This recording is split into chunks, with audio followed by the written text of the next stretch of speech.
Naam, ni kama historia imejirudia baada ya mwaka mmoja kupita.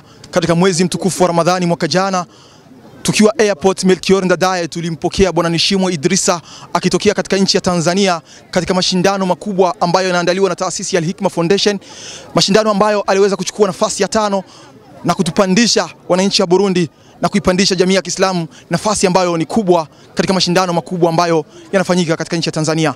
Na leo tupo naye hapa. Historia imejiandika tena, historia itakwenda kuelezea, historia itakwenda kuhadisia.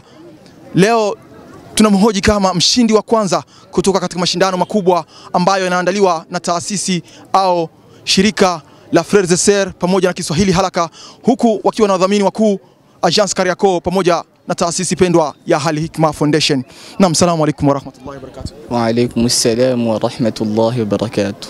Baada ya mashindano kutoka katika nchi ya Tanzania, tulimuona Bwana Nishimwe Idrisa akihudhuria au akishiriki mashindano mengine na kutokuchukua nafasi ya 5 na kutokuchukua nafasi ya kwanza kama vile watu walivyokuwa wanatarajia. Lakini leo Bwana Nishimwe Idrisa anaichukua nafasi ya kwanza kama vile Waislamu walikuwa wanatarajia, baada ya kuweza kuwakilisha vizuri katika nchi ya Tanzania na kuchukua nafasi ya 5. Vipi leo Bwana Nishimwe Idrisa anajisikiaje baada ya kuchukua nafasi ya kwanza kwenye mashindano makubwa katika nchi ya Burundi? Najisikia furaha kabisa. Naam. Bwana Nishimwe Idrisa, umechukua nafasi ya kwanza. Nitategemea sauti itoke kwa ukubwa zaidi ili wale washiriki au watazamaji ambao wanatutazama waweze kufurahia kusikia sauti ya Bwana Nishimwe Idrisa baada ya kuisoma Qur'ani na kuchukua nafasi ya kwanza. Itakuwa ni bora zaidi. Bwana Nishimwe Idrisa, unajisikiaje baada ya kuchukua nafasi ya kwanza? Najisikia furaha kwa sababu nimeweza kupambania ndoto zangu tangu mwaka jana. Nimejaribu kupambana ila haikuwezekana, nikashika nafasi ya 3, ila kwa sasa alhamdulillah nimeweza kushika nafasi ya kwanza. Bwana Nishimwe Idrisa, unachukua nafasi ya kwanza katika washiriki 20 ambao uliweza kushiriki nao katika mashindano makubwa. Nini siri ya kuchukua nafasi ya kwanza? Ni kuhifadhi kuliko wengine au ni nini? Ni taufiki ya Allah subhanahu wa ta'ala.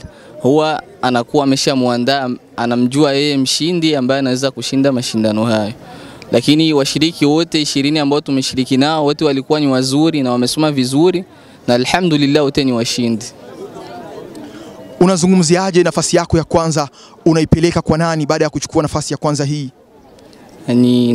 Napenda kutoa shukrani za dhati kwa mama yangu mzazi ambaye amenihimiza kupenda kusoma Qur'an, kwenda madrasa, na mimi nikatokea kupenda, nikazidisha juhudi, nikawafuata maustazi mbalimbali, washekhe mbalimbali ambao wana elimu ya qiraat, na hizi wakatusaidia hizi mawakfu na ada ahkamu tajwid, tukawa tumefaidika hivyo.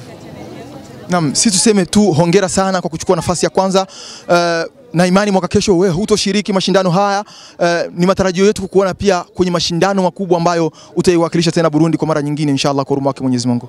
Inshallah biidhnillah.